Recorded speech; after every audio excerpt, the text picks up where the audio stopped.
नमस्कार साथियों, गुरुकुल धाम के इस डिजिटल प्लेटफॉर्म पर आपका स्वागत है। मैं Rabbani Bhati, faculty of geography.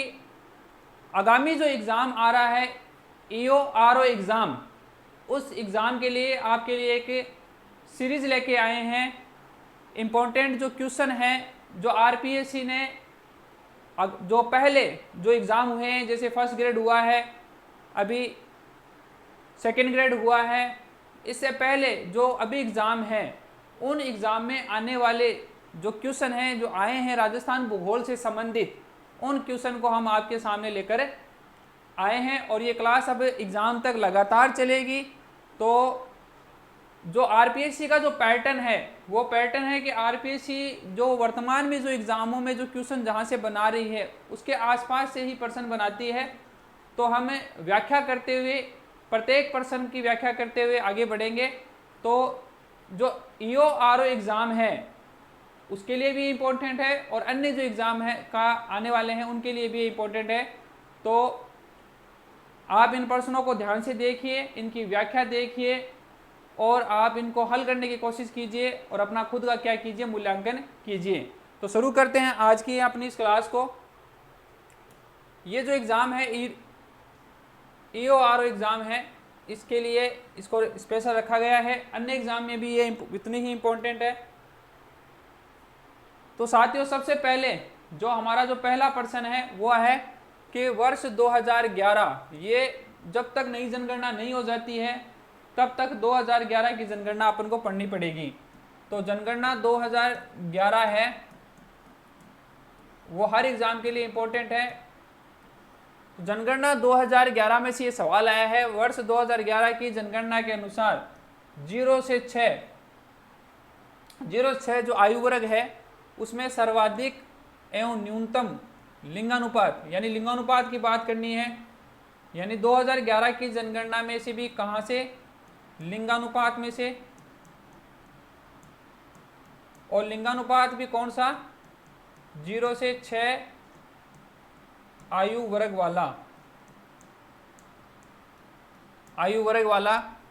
वाले जिलों का समूह कौन सा है। यानी इन ऑप्शंस में से हमें ये देखना है कि सर्वाधिक और न्यूनतम।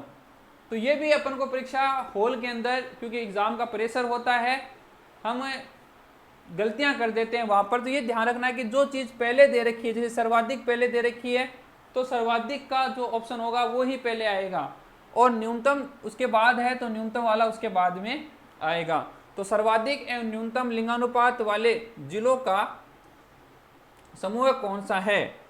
तो साथियों, जब हम जनगणना 2011 देखते हैं और उसमें लिंगानुपात देखते हैं 0-6 आयु वर्ग का, इस लिंगानुपात में हम दो प्रकार के डाटा पढ़ते हैं। एक तो सर्वाधिक वाले जिले पढ़ते हैं और एक न्यूनतम वाले जिले हैं वो याद करते हैं। ठीक है। तो जो सर्वाधिक वाले जिले हैं उसमें आपने देखा होगा कि जो सर्वाधिक जो जिला है, जो 0 से 6 आयु वर्ग का जो लिंगानुपात रखता है, वो जिला है बांसवाड़ा। ठीक है। वो कौन सा है, बांसवाड़ा है, जिसका लिंगानुपात कितना है, 934 है। 0 से 6 आयु वर्ग का कितना लिंगानुपात है, 934 है। उसके बाद में प्रतापगढ़ है, बांसवाड़ा के बाद में प्रतापगढ़ है, प्रतापगढ़ का 933 है। और प्रतापगढ़ के बाद में भीलवाड़ा है। अगर हम बात करें न्यूनतम की, तो न्यूनतम जो जिला है, जो न्यूनतम 0 से 6 आयु वर्ग का जो लिंगानुपात रखता है, वो जिला है झुंझुनू। वो जिला है झुंझुनू, और झुंझुनू का है वो 837 ही है। यानी बच्चे जो जन्म ले रहे हैं उनमें 1000 लड़कों पर सिर्फ 837 है ही लड़कियां क्या हो रही है, जन्म ले रही है। 0 से 6 आयु वर्ग का लिंगानुपात का मतलब होता है ये। उसके बाद में झुंझुनू के बाद में जो दूसरा जिला है वो सीकर है, यानी शेखावाटी वाला इलाका है, वो इसमें पीछे आ रहा है, सीकर है। और सीकर का जो 0 से 6 वर्ग का लिंगानुपात है वो 848 है, वो 848 है। और सीकर के बाद में है वो करौली है। तो अपन को एक एक ही पूछा है, तो सर्वाधिक में तो है बांसवाड़ा और न्यूनतम वाले में है झुंझुनू। ठीक है, तो अपन ऑप्शन देखेंगे, बांसवाड़ा तो सही है सर्वाधिक में, क्योंकि पहले सर्वाधिक में देखना है अपन को, लेकिन धौलपुर नहीं है, तो ये उत्तर नहीं है। फिर प्रतापगढ़ ये है ही नहीं, फिर उदयपुर ये वाला ऑप्शन भी नहीं होगा, बांसवाड़ा, यानी अपन सिर्फ बांसवाड़ा के दो ऑप्शन थे, तो दो तो ये तो उत्तर होंगे ही नहीं, उत्तर इसमें से ही होगा। तो बांसवाड़ा के बाद में जो सबसे कम है वो किसका है, झुंझुनू का है, तो ये वाला उत्तर है वो अपना क्या हो गया, सही है, यानी डी ऑप्शन इज करेक्ट। यानी जो सर्वाधिक 0 का लिंगानुपात रखता है वो बांसवाड़ा रखता है 934, और जो सबसे कम रखता है वो झुंझुनू रखता है 837। देखते हैं अगले प्रश्न को। अगला प्रश्न है कि निम्न में से कौन सा एक युग्म सुमेलित नहीं है। साथियों मैं बार बार बोलता हूं कि जब आप एग्जाम देने जाओ तो एग्जाम में आपको नहीं है का ध्यान रखना है, पहले और बाद में जो नाम दे रखे हैं उनका ध्यान स्पेशल रूप से रखना है, क्योंकि ये वहां पर बहुत ज्यादा गलती होती है प्रेशर में। तो नहीं है बताना है आपको। तो हमें दे रखी है खनिज और खनन क्षेत्र। ठीक है, तो इन खनिज और खनन क्षेत्र में से हमें सही और गलत बताना है, सुमिलित नहीं है वो बताना है। तो सीसा जस्ता, मोचिया मगरा, मैग्नीज लीलवाणी, सोना आनंदपुरा भूकिया और लोहा कोलिहान और मानधन। ये जो चार ऑप्शन है इसमें से कौन सा सही होगा। तो देखो साथियों, सीसा और जो जस्ता है वो मोचिया मगरा में मिलता है। ठीक है, अपन को गलत बताना है, इसका मतलब ये उत्तर नहीं है। सीसा जस्ता मोचिया मगरा में मिलता है, मैग्नीज लीलवाणी में मिलती है, सोना आनंदपुरा भूकिया प्रताप बांसवाड़ा में मिलता ही है। उसके बाद में कोलिहान और मानधन, ये जो खान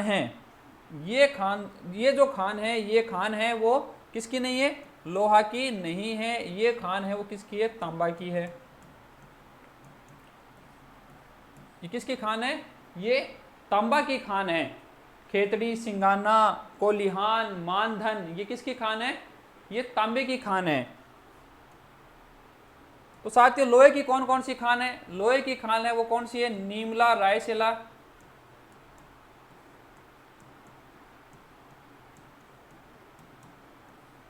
थुरहुंडेर,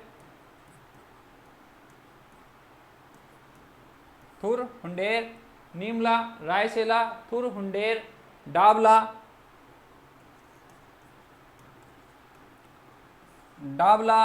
नीमला, रायसेला, थुरहुंडेर, डाबला, नाथरा की पाल। ठीक है ना, ये जो खनिजे हैं, ये जो क्षेत्र है, नाथरा की पाल, ये जो क्षेत्र है वो किसके हैं, लोहा ऐसक के हैं। तो आपको ये क्षेत्र अगर मिलते हैं तो ये लोहा ऐसक के हैं, और कोल्हान और मानधन जो है वो किसकी है, तांबे की है। तो ये जो ऑप्शन है वो क्या हो जाएगा, राइट हो जाएगा, यानी ये असुमिलित है। अगले प्रश्न को देखते हैं अपन। अगला प्रश्न है कि डंग गंगाधर उच्च भूमि क्षेत्र राजस्थान के किस भौतिक प्रदेश में स्थित है। ठीक है साथियों, ऑप्शन है आपके पास कि डंग गंगाधर उच्च भूमि राजस्थान के किस भौतिक प्रदेश में है। ऑप्शन है बांगड़ प्रदेश, छप्पन का मैदान, दक्षिण का हाड़ौती का क्षेत्र और बनास बेसिन का क्षेत्र।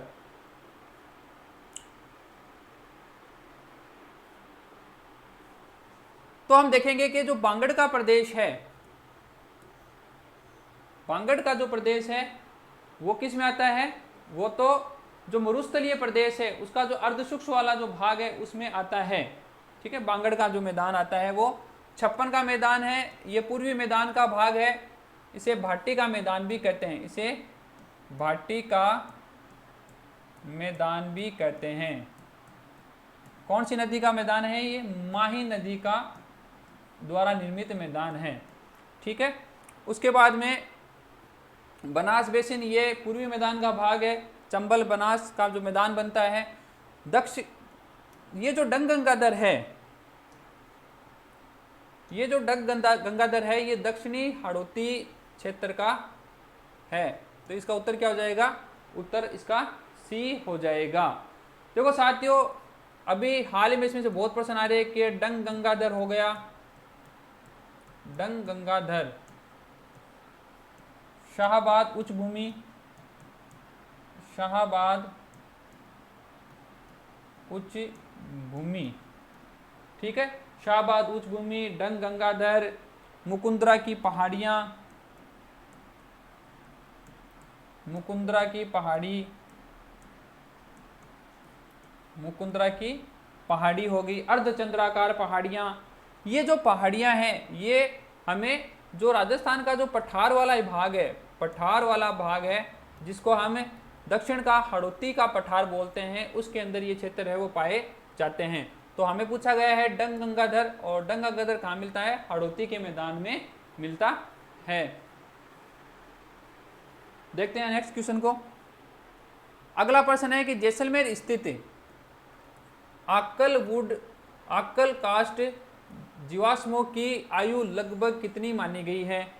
जैसलमेर के अंदर राष्ट्रीय मरु उद्यान है, और राष्ट्रीय मरु उद्यान के अंदर हमें विश्व की अब तक की सबसे पुरानी लकड़ी मिली है, यानी कास्ट मिली है, वो मिली है जुरासिक काल की। वो कौन से काल की है साथियों? वो मिली है हमें जुरासिक काल की। ये जुरासिक काल वही है जिसमें डायनासोर विलुप्त हो गए थे। ये जुरासिक काल वही है जिसमें गोंडवाना लैंड का विभजन हुआ था वेगनर के अकॉर्डिंग। इस जुरासिक काल की उम्र है वो कितनी है? लगभग आज से 18 करोड़ वर्ष पहले की है। 18 करोड़ वर्ष। ये जो जुरासिक काल हुआ था वो कितने हुआ था? 18 करोड़ वर्ष पहले की हुई है। तो इसका उत्तर क्या हो जाएगा? 18 करोड़ वर्ष से पहले। ऑप्शन थे 12, 18, 38 और 6। तो इसमें क्या हो जाएगा? 18 करोड़ वर्ष पहले की ये घटना है। देखते हैं अगले प्रश्न को। निम्न में से कौन सा सुमिलित नहीं है? क्या नहीं है? सबसे पहले हमें यही देखना है कि नहीं है या है। तो हमें क्या दे रखा है कि निम्न में से कौन सा सुमिलित नहीं है? बिलाली पर्वत अलवर, बरवाड़ा अजमेर, डोरा पर्वत जालोर और नागपानी उदयपुर। तो साथियों जो बिलाली पर्वत है वो अलवर के अंदर ही है। बिलाली कहाँ पर है? बिलाली अलवर के अंदर ही है, और इसकी जो हाइट है वो कितनी है? 775 मीटर। 775 मीटर।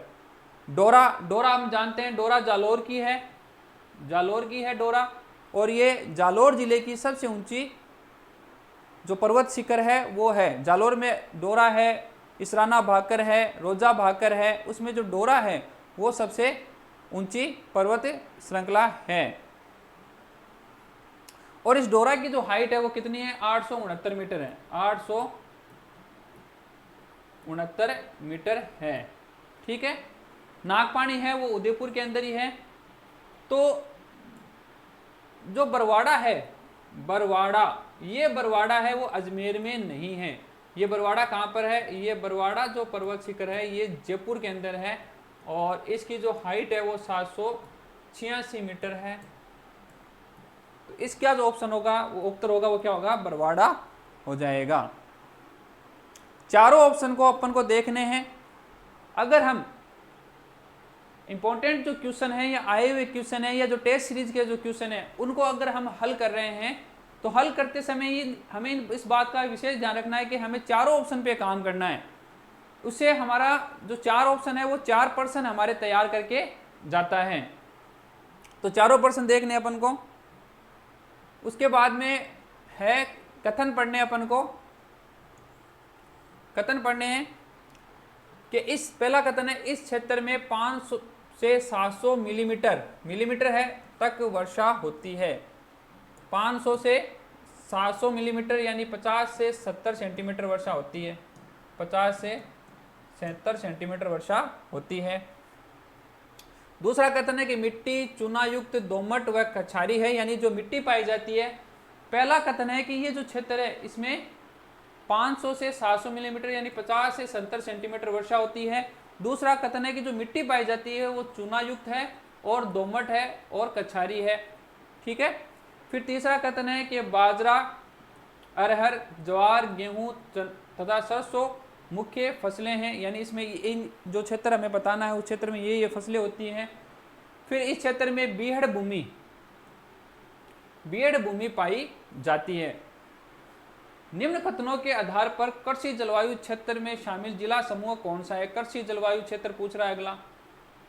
तो हम जानते हैं कि कृषि जलवायु जो क्षेत्र है वो 10 कृषि जलवायु क्षेत्र है, 5 मुख्य है, फिर 5 के भी क्या है, 2-2 पार्ट करके 10 कृषि जलवायु क्षेत्र है वो राजस्थान में पाए जाते हैं। जैसे फर्स्ट ए, फिर फर्स्ट बी, फर्स्ट सी, फिर सेकंड ए, सेकंड बी, और ये कृषि जलवायु प्रदेश है, ये हाल के एग्जामों में बहुत ज़्यादा इंपॉर्टेंट रहा है। तो ये जो अपन को जो कृषि जलवायु प्रदेश जो बताना है वो कौन सा है, 50 से 70 सेंटीमीटर वर्षा वाला है, जहाँ पर कछारी मिट्टी मिलती है। कछारी मतलब जलोढ़ मिट्टी मिलती है, और जलोढ़ मिट्टी है वो पूर्वी मैदान में मिलती है, अपन को पता है। सबसे इंपॉर्टेंट जिससे ये क्वेश्चन निकल जाएगा वो है बीहड़ भूमि। आप सबको पता है कि जो चंबल नदी का जो मैदान है, चंबल का जो मैदान है उसमें क्या मिलता है, बीहड़ भूमि मिलती है। ठीक है, जिसको अपन क्या बोलते हैं, उत्खात भूमि बोलते हैं, जिसको हम बैडलैंड टोपोग्राफी बोलते हैं। ये उत्खात भूमि कहाँ पर मिलती है, ये उत्खात भूमि अजमेर, जयपुर, दौसा, टोंक नहीं मिलेगी इनमें, अलवर, भरतपुर, करौली, सवाईमाधोपुर इनमें मिलती है। कोटा, बूंदी, झालावाड़, बारा, यह हाड़ौती का हो गया। फिर डूंगरपुर, प्रतापगढ़, चित्तौड़गढ़, बांसवाड़ा, ये माही नदी का प्रदेश हो गया, भाटी का मैदान मिलता है यहाँ पर। ठीक है, तो ये वाला ऑप्शन हो गया अलवर, भरतपुर, करौली और धौलपुर वाला, ये वाला उत्तर है वो इसका उत्तर होगा। तो B option is correct, B जो ऑप्शन है वो राइट होगा इसमें। फिर अगला प्रश्न है नागपाड़। नागपाड़ कहाँ पर है? तो नागपाड़ है, नागपाड़ कहाँ पर है? नागपहाड़, सीधा सा प्रश्न है कि नागपहाड़ अजमेर के अंदर है। नागपहाड़ से कौन सी नदी का उद्गम होता है? तो नागपहाड़ से लूणी नदी का क्या होता है, उद्गम होता है। तो लूणी नदी का उद्गम क्षेत्र क्या है, नागपहाड़ है। तो इसका उत्तर सीधा ही है कि अजमेर हो जाएगा। एकदम सिंपल सा प्रश्न था ये। उसके बाद का अगला जो प्रश्न है ये अच्छा प्रश्न है कि वर्ष 2011 की जनगणना के अंतिम आंकड़ों से राजस्थान की साक्षरता किससे संबंधित है? साक्षरता से संबंधित तथ्यों का अध्ययन कीजिए तथा सही उत्तर का चयन कीजिए। यानी राजस्थान की जो जनगणना है उस जनगणना का 2011 की जो जनगणना है उस 2011 की जनगणना में साक्षरता के हमें डाटा दे रखे हैं और इन पर हमें क्या करना है, विचार करना है और फिर सही का क्या करना है, कथन का कूट करना है। तो पहला कथन है कि राज्य की साक्षरता दर में गत 10 वर्षों में 5.69% की वृद्धि हुई है। यानी 2001 से लेकर 2011 के बीच में जो वृद्धि दर्ज की गई है वो 5.69% की है। ठीक है, पहला कथन ये है। तो हम इसको देखते हैं कि राजस्थान के अंदर 2001 के अंदर जो साक्षरता थी वो कितनी थी, वो 60.4% थी। वो कितनी थी, 60.4% थी। और 2011 में जो साक्षरता हुई है वो हुई है 66.1%। तो 66.1% में से 60.4 निकालेंगे तो वो लगभग 5.70 ही आएगी। तो 5.7 के आसपास है वो वृद्धि हुई थी। तो ये कथन क्या है, सही है। उसके बाद में है कि पुरुषों में यह वृद्धि 8.25 तथा महिलाओं में ये वृद्धि 3.50% है। तो हम देखेंगे कि 2001 में और 2011 में अगर हम बात करते हैं फीमेल और मेल की, तो 2011 की जो जनगणना है उस 2011 की जनगणना के अंदर पुरुषों की जो साक्षरता है वो थी 75.7%। कितनी थी, 75.7%। और जो 2001 की है वो कितनी है, वो है 79.2%। 79.2%। तो इसमें जो अंतर निकल के आया है वो अंतर निकल के आया है 3.5% का, 3.5% का। अगर महिलाओं की बात करें तो 2001 के अंदर महिलाओं की जो जनसंख्या थी वो थी साक्षरता थी वो थी 43.9% और 2011 में है वो है 52.1%। 1%। तो इसमें जो वृद्धि दर्ज की गई है इससे 10 वर्ष के पीरियड के अंदर वो वृद्धि दर्ज की गई है, वो कितनी की गई है? 8.2% की गई है। कितनी है? 8.2% दी गई है। अब अपन ऑप्शन को में देखते हैं। देखो 8.2 का भी है हमारे पास और 3.5 का भी है हमारे पास, अंतर वही निकल के आए। लेकिन एग्जामिनर ने क्या किया, इनको उल्टा कर दिया है। एग्जामिनर ने क्या कि पुरुषों में यह वृद्धि 8.25, लेकिन 8.25 पुरुषों में तो नहीं थी, किन में मिली है? महिलाओं में मिली है। जो साक्षरता में वृद्धि हुई है 8.25 की, वो किन में हुई है? महिलाओं में हुई है। फिर ये कह रहा है कि महिलाओं में 3.5, तो ये 3.5 वाला जो डाटा है वो किन के में वृद्धि हुई है? ये पुरुष में हुई है। तो इसने क्या किया, आगे पीछे डाटा को कर दिया है। तो ये जो कथन है वो क्या हो गया है?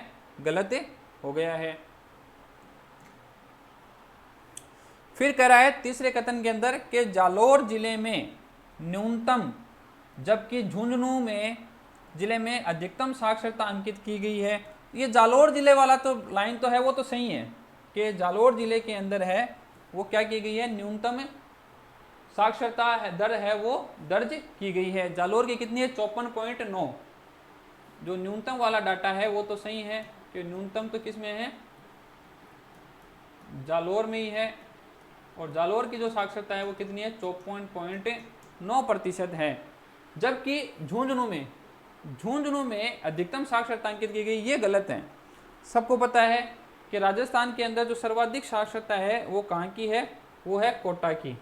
कहाँ की है? कोटा की है। और कोटा की जो साक्षरता है वो 76.6% है। 76.6% है।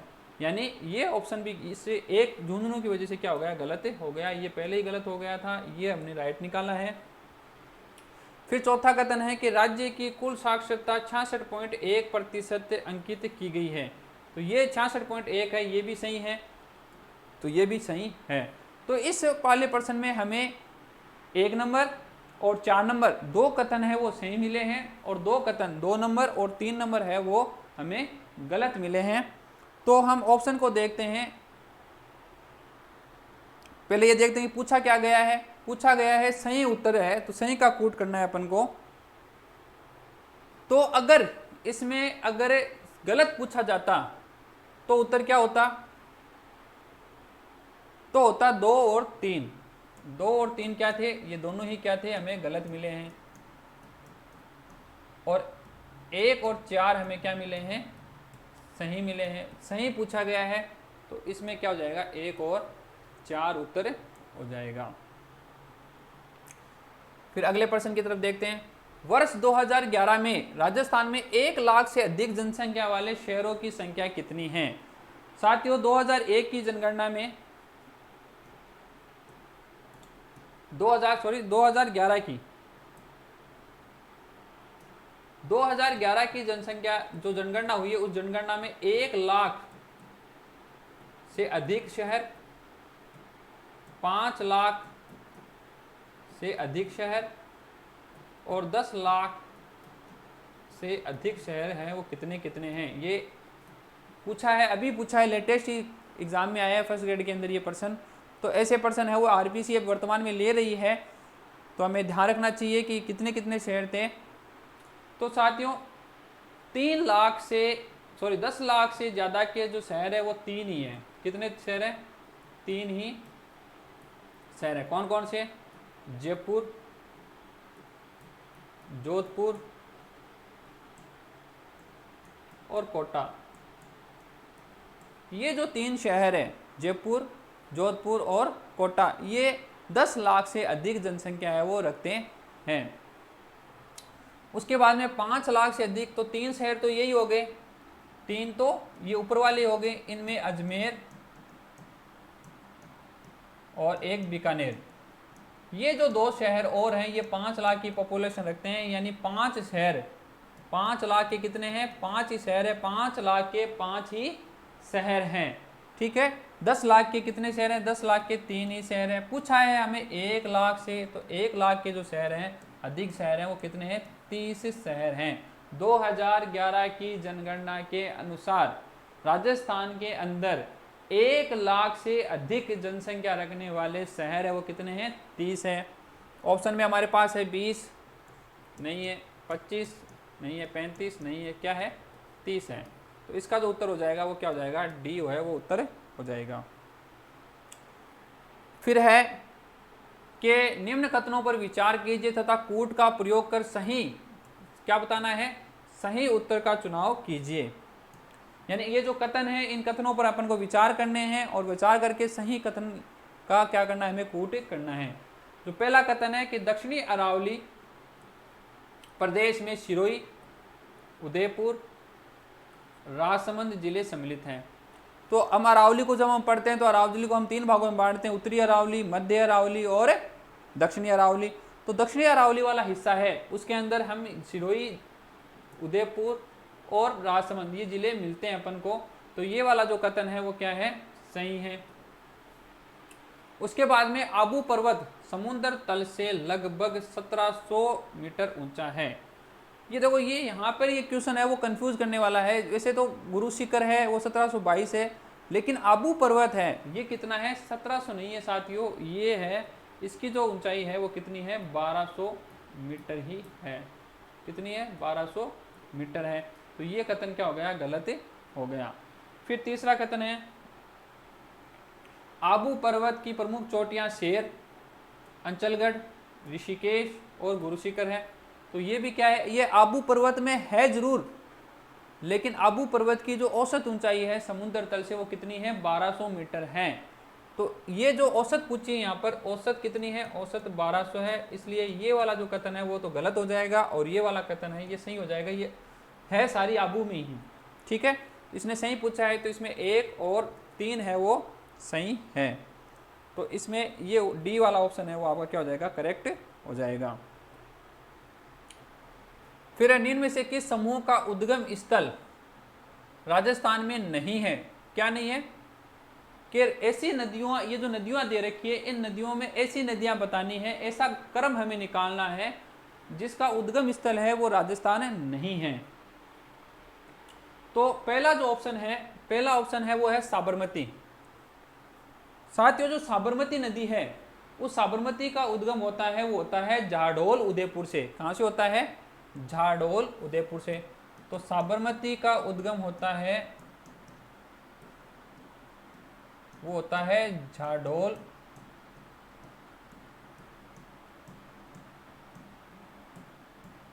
उदयपुर से।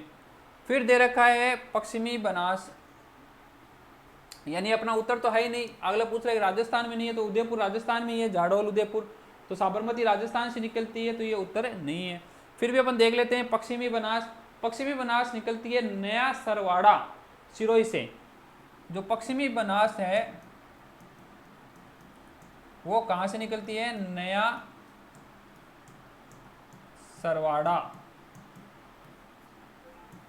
सिरोही से, ठीक है। फिर है जवाई। तो देखो जवाई है वो कैसा होना चाहिए? वो गोरा होना चाहिए, ठीक है। तो गोरिया गांव बाली पाली से है जवाई नदी। जवाई कैसा होना चाहिए? जवाई गोरा होना चाहिए। तो गोरिया गांव, ठीक है ना। जवाई बाई के लिए ढूंढ रहे हैं तो बाली पाली, बाली पाली, गोरिया गांव बाली पाली से है। तो ये अपना उत्तर नहीं है। उसके बाद में है अगला जो ऑप्शन है वो सोम। सोम, अब जो सोम नदी है वो निकलती है बिछामेड़ा उदयपुर से। सोम नदी कहां से निकलती है? सोम नदी निकलती है बिछामेड़ा उदयपुर से। तो भाई उत्तर तो अपना ये भी नहीं है, क्यों? पहले ही हमने निकाल लिया कि ये बिछामेड़ा से निकलती है। मानसी और वाकल ये किसकी सहायक है? ये माही की सहायक है। उसके बाद में जाखम है। अब जाखम नदी का उद्गम देखो, चाहे वो सांगा से युद्ध हो मुगलों का या प्रताप से युद्ध हो, दोनों ही युद्धों के अंदर जब सांगा और प्रताप घायल होने के बाद जब युद्ध क्षेत्र से दूर हो जाते हैं तो उनकी जगह उनके जो जख्म हैं वो कौन लेते हैं? छोटी सादड़ी वाले लेते हैं। तो इसका जो उद्गम है वो छोटी सादड़ी है, छोटी सादड़ी है प्रतापगढ़ में, इनका उद्गम जाखम का। ठीक है, ठीक है। उसके बाद में है गंभीरी। ठीक है ना। अब देखो गंभीरी का जो उद्गम है वो कहाँ पर है? वो जावदी एमपी पर है। गंभीरी का उद्गम कहाँ पर है? गंभीरी का उद्गम है स्थल है वो है जावदी एमपी। जावदी की पहाड़ियाँ मध्य प्रदेश से ये निकलती हैं। फिर है पार्वती। पार्वती ये सब विंध्याचल पर्वतों से निकल रही है, और ये है पार्वती है वो है सिरोह नामक स्थान है मध्य प्रदेश के अंदर, तो वहाँ से निकल रही है। यानी ना तो गंभीरी राजस्थान से निकल रही है और ना ही पार्वती निकल रही है। फिर है काली सिंध। साथियों काली सिंध नदी का जो उद्गम है वो है देवास मध्य प्रदेश। वो कौन सा है? देवास मध्य प्रदेश। यानी अब तक हमें जो चाहिए था वो हमें इस वाले ऑप्शन में मिल रहा है। फिर परवन। परवन का उद्गम स्थल भी विंध्याचल की पहाड़ियाँ ही हैं। विंध्याचल की पहाड़ियाँ मध्य प्रदेश है, तो अपना जो उत्तर है वो यही है। ठीक है। अगर हम चौथे ऑप्शन पे फिर भी जाएंगे तो बनास। बनास खमनोर की पहाड़ियों से निकलती है, राजसमंद से बनास खमनोर की पहाड़ियों से निकलती है। बेडज दे रखी है, तो बेडज कहाँ से निकलती है? गोकुंदा की पहाड़ियों से निकलती है। तो ये वाला भी ऑप्शन है वो अपना उत्तर नहीं होगा। अपना उत्तर कौन सा होगा? सी ऑप्शन अपना उत्तर होगा। फिर अगला प्रश्न देखते हैं। इस कथन है दे रखे हैं, ये भी आरपीसी में आई हुई प्रश्न है फर्स्ट ग्रेड में, तो इनसे जुड़े हुए प्रश्न आपको इस प्रकार के क्वेश्चन है वो आरपीसी राजस्थान के भूगोल के वर्तमान में ले रही है। तो अपन इनको देखेंगे कि किस प्रकार के प्रश्न आरपीसी ले रही है और आगे वाले एग्जाम में भी ले सकती है। तो ये जो प्रश्न कथन दे रखा है कि इस मृदा में कले का प्रतिशत अधिक होता है, यानी ऐसी मिट्टी है जिसमें कले है वो बहुत ज़्यादा पाई जाती है। ये मृदा झालावाड़, बांसवाड़ा, कोटा, बूंदी आदि जिलों में मिलती है। यानी कहाँ पर मिलती है? हाड़ौती वाले क्षेत्र में मिलती है, हाड़ौती वाले क्षेत्र में मिलती है। उपरोक्त कथनों के आधार पर जो मिट्टी है वो कौन सी है, हमें वो मिट्टी बतानी है। ठीक है साथियों। तो अगर हम राजस्थान के अंदर जो वैज्ञानिक वर्गीकरण है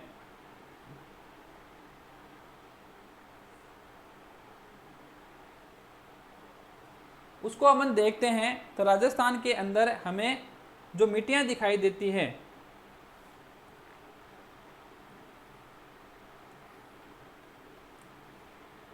वो हमें कुछ इस प्रकार से दिखाई देती है कि जो पश्चिमी राजस्थान है एकदम वाला, जिसमें शुष्कता बहुत ज़्यादा है, तो जहाँ शुष्कता ज़्यादा है वहाँ पर जो हमें मिट्टी मिलती है वो मिलती है एरिडीसोल्स, एरिडीसोल्स मिट्टी मिलती है। उसके बाद में अर्धशुष्क वाला भाग है वहाँ पर हमें मिलती है वो मिलती है एंटीसोल्स, एंटीसोल्स। फिर जो अरावली वाला भाग है उत्तर से लेकर दक्षिण तक, वहाँ हमें जो मिलती है वो मिलती है, वहाँ हमें जो मिट्टी मिलती है वो मिलती है हमें एनसेप्टिसोल्स। और जो मैदानी भाग है उसमें हमें मिलती है अल्फीसोल्स। और जो पठारी भाग है वहाँ पर हमें मिलती है वर्टिसोल्स। वहाँ में कौन सी मिट्टी मिलती है? वर्टिसोल्स मिट्टी मिलती है। तो ये मिट्टियाँ हमें मिलती है। तो एंटीसोल्स, एंटीसोल्स है वो जो पश्चिमी राजस्थान है उसमें मिलती है अपन को। पश्चिमी राजस्थान की प्रमुख मिट्टी है एंटीसोल्स। ठीक है। अर्धशुष्क जलवायु की मिट्टी है, ये भी प्रश्न अभी आया था एक एग्जाम में। अर्धशुष्क जलवायु की मिट्टी है एंटीसोल्स, पाकिस्तान से लगती है यहाँ ऊपर वाले इलाके में यहाँ पर। ठीक है। उसके बाद में एनसेप्टिसोल्स, एनसेप्टिसोल्स पर्वतीय मिट्टी है। कैसी मिट्टी है? पर्वतीय मिट्टी है, अरावली वाले भाग में मिलती है। अल्फीसोल्स, अल्फीसोल्स जलोढ़ मिट्टी है, मैदानी भागों में मिलती है। वर्टिसोल्स काली मिट्टी को बोलते हैं। काली कपासी में जो मिट्टी होती है, काली रेगर जो मिट्टी होती है उसको क्या बोलते हैं? वर्टिसोल्स मिलते हैं। और राजस्थान के अंदर काली मिट्टी कहाँ पर मिलती है? राजस्थान में जो काली मिट्टी मिलती है वो मिलती है अपन को झालावाड़, बांसवाड़ा, कोटा, बूंदी वाले इलाकों मिलती है, यानी हाड़ौती के अंदर मिलती है। तो यहाँ पर जो मिट्टी मिलेगी वो कौन सी मिलेगी? वर्टिसोल्स या काली मिट्टी हमें मिलेगी। तो अपना उत्तर डी ऑप्शन है वो राइट हो जाएगा। फिर अगला प्रश्न है, निम्न युगों में से कौन सा सुमिलित नहीं है? सुमिलित नहीं है बताना है अपन को। सबसे पहले है और नहीं को अंडरलाइन करना है, नहीं बताना है। तो सबसे पहले एससीसी ऑप्शन में ही दे रखा है अपन को, कौन से? SCC cement Khariya. एससीसी जो सीमेंट का जो कारखाना है वो राजस्थान का पहला कारखाना है। और राजस्थान का जो पहला कारखाना है वो कहाँ का है? लाखेरी बूंदी का है। कहाँ का है? तो एससीसी तो कहाँ पर है? एससीसी ये तो है लाखेरी बूंदी में। इसकी स्थापना 1912-13 में हुई थी, लाखेरी बूंदी में है। तो ये ऑप्शन तो क्या है आपका? ये तो गलत हो गया। ठीक है, उसके बाद में है अंबुजा सीमेंट। अंबुजा सीमेंट है राबड़ियावास, तो ये सही है। अंबुजा सीमेंट का जो कारखाना है वो राबड़ियावास के अंदर ही है। फिर जेके सीमेंट, जेके सीमेंट का कारखाना कहाँ पर है? जेके सीमेंट का कारखाना निम्बाहेड़ा के अंदर है। तो जेके सीमेंट है, उस जेके सीमेंट का जो कारखाना है वो कहाँ पर है? निम्बाहेड़ा के अंदर है। फिर अगला ऑप्शन है वो है श्रीराम सीमेंट। श्रीराम सीमेंट है वो ब्यावर के अंदर बता रखा है, लेकिन श्रीराम सीमेंट है उसका जो कारखाना है, ये श्रीराम सीमेंट कारखाना है, ये कहाँ पर है? ये श्री राम नगर के अंदर है। श्री राम नगर के अंदर है। और ये जो शहर है वो कहाँ पर है? कोटा के अंदर है। तो ये वाला ऑप्शन भी क्या है? गलत दे रखा है। ठीक है साथियों, ब्यावर के में जो ब्यावर ऑप्शन दे रखा है, ब्यावर के अंदर है वो श्री सीमेंट है। कौन सी सीमेंट है? श्री सीमेंट है। ब्यावर के अंदर कौन सी सीमेंट का कारखाना है? ब्यावर में श्री सीमेंट का कारखाना है। तो अपन को पूछ रहा है क्या कि नहीं है, कौन से सुमिलित नहीं है? तो दो नहीं है, एक तो 1 नंबर और एक 4 नंबर, ये दो सुमिलित नहीं है। तो इसका जो ऑप्शन होगा वो उत्तर हो जाएगा वो सी हो जाएगा, 1 नंबर और 4 नंबर वाला। उसके बाद में अगला प्रश्न है, national research centre for arid horticulture Rajasthan के किस जिले में स्थापित किया गया है? हॉर्टिकल्चर का मतलब है बागवानी। बागवानी, बागवानी। तो ये जो स्थापित किया गया है वो किया गया है बीकानेर के अंदर। तो इसका उत्तर क्या हो जाएगा? ए ही इसका उत्तर हो जाएगा, बीकानेर के अंदर हो जाएगा। तो अब तक साथियों हमने अब तक जो आरपीसी में जो क्वेश्चन पूछे गए हैं उनके जो 15 के समथिंग हमने पर्सन है वो इसमें लेके आए हैं। ऐसे ही 15, 20, 30 पर्सन है वो ये थोड़े अच्छे लेवल के पर्सन थे। आगे हम अन्य जो लेवल के जो पर्सन आरपीएससी अभी वर्तमान में पूछ रही है, जो आपके ईओ आरओ एग्जाम के लिए है वो इम्पोर्टेंट हो सकते हैं, उनको हम लेके आएंगे। चारों ऑप्शन को आप हल कीजिए, किस प्रकार के पर्सन आ रहे हैं उनको एनालिसिस कीजिए, अपने मूल्यांकन के स्तर अपना स्वयं का मूल्यांकन कीजिए और जुड़े रहिए हमारे साथ। हमारी जो ये हमने MCQ सीरीज चला रखी है इसके साथ जुड़े रहिए, निस्संदेह आपको आने वाले एग्जाम में फ़ायदा होगा। तो आज के लिए इतना ही साथियों, धन्यवाद। जय हिंद, जय भारत।